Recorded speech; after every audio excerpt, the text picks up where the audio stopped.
Hello and welcome to the Australian National Construction Review. My name's Tamron Hurley, and each week we take a look at some of the most exciting and innovative projects from around the country. Today we're joined by Paul Wainwright and Edward Natour, and we're taking a look at the Orchards project. Hi gentlemen, thanks for joining us. Good morning, nice to be here, and thanks for taking the time to talk to us today. Great. Absolute pleasure. It looks like such a wonderful project. Why don't we start with a little bit of an introduction about the both of you? Sure. My name's Edward and I'm a project director at Sekisui House. I've probably been in the building industry for about 25 years and excited to work on this project. And I'm Paul Wainwright. I'm the Sales and Marketing Operations Manager for Sekisui House. I've been working with Sekisui House since they came to Australia in 2009. I've been working in the industry for around 20 years. Great. Well, it's so nice to meet you both. Now, Sekisui House is such an innovative company. Can you tell us a little bit about them? Sure. We originated in Japan, obviously, in 1960. We delivered the first zero-emission house in the world. In terms of technology and innovation, 70% of the homes we produce in Japan are actually zero-emission. We've subsequently moved into the international market. We started that in Sydney, in Australia, and we're currently in Japan, Singapore, the US, China. Yeah, they're the main countries we're in. We've also delivered over 2.4 million homes since our inception over 60 years ago, and we've got 24,000 employees nationally, and we're listed on both the Tokyo and Nagoya Stock Exchange in Japan.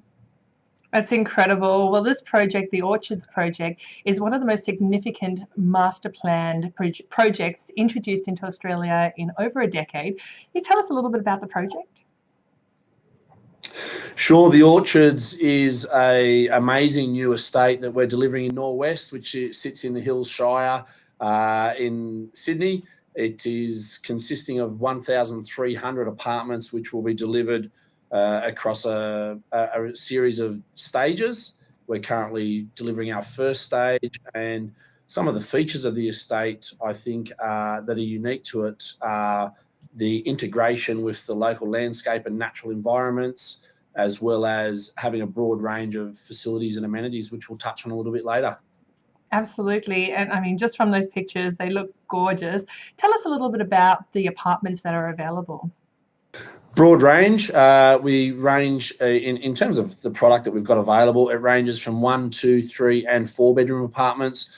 We really focus on having a diverse mix of types, sizes, configurations, and really put a lot of time and emphasis into those floor plan designs to try to create a type of home that suits people from all stages of life and all walks of life. We do a lot of that through adaptable design. So you just saw one of our flexi rooms, and they're designed for, someone could use it as a music room, someone can use it as a dining room, someone can use it as a study. So we try and design flexibility into our apartments. And you obviously understand that that is super important in the communities that we live in now. Everyone's looking for that flexibility. Who designed and built it? Sure.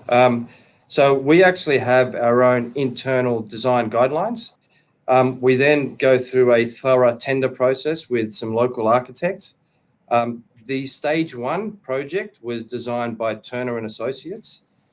We've worked with them for a while since the company set up in Australia.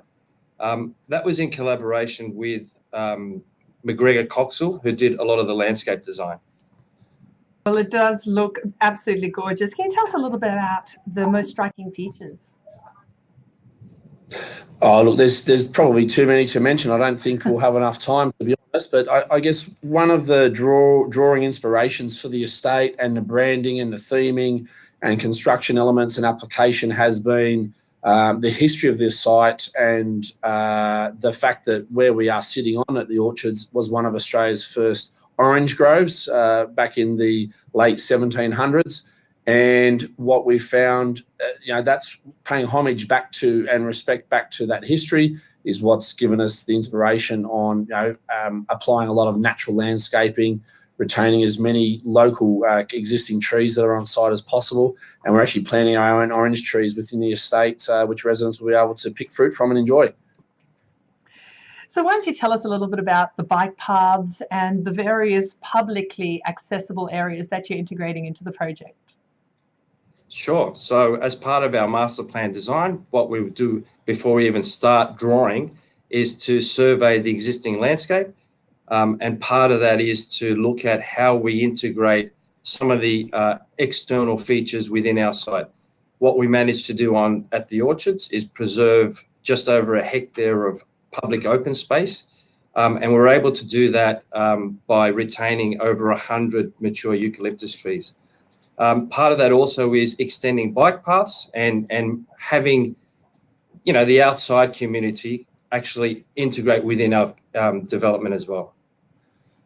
Now, we touched on it earlier. Can you tell us a little bit more about the amenities that the project will include? Absolutely. And look, I think the most important part about our master plan design from day one is we try to identify what sort of facilities and amenities our future residents would enjoy and be interested in having on the estate. So we have a central core precinct within the estate, which will house an on-site concierge, rooftop cinema, oversized commercial style gymnasium exclusive for residents, indoor heated lap pool. There's also, adjacent to the creek, which Ed touched on earlier, is a outdoor lagoon pool, which ties in and connects back to that water space. Cycleways, the walking tracks, we've got spas, saunas, co-working rooms, community function centre, just to name a few.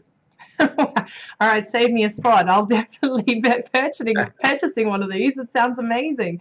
Now, I know it's early days for the project and completion hasn't yet come to fruition yet, but has it met your expectations so far? Sure. I mean, in terms of the delivery, so far it's been quite smooth. In terms of the design, the scaffold has just come down. So we're starting to actually see the outside of the building, and it's looking fantastic. And how are sales going so far for the first stage?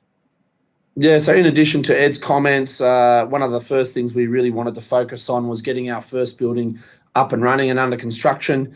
Our first residents will move in early 2019. Of our first release, which was part of that first stage, which was 2 buildings of just 60 apartments in each, 121 in total, we are holding off a number of the larger, more premium apartments for selling on completion. And we've sold over 50% of the units that have been part of the original stock list. Wow, that is incredible. Congratulations.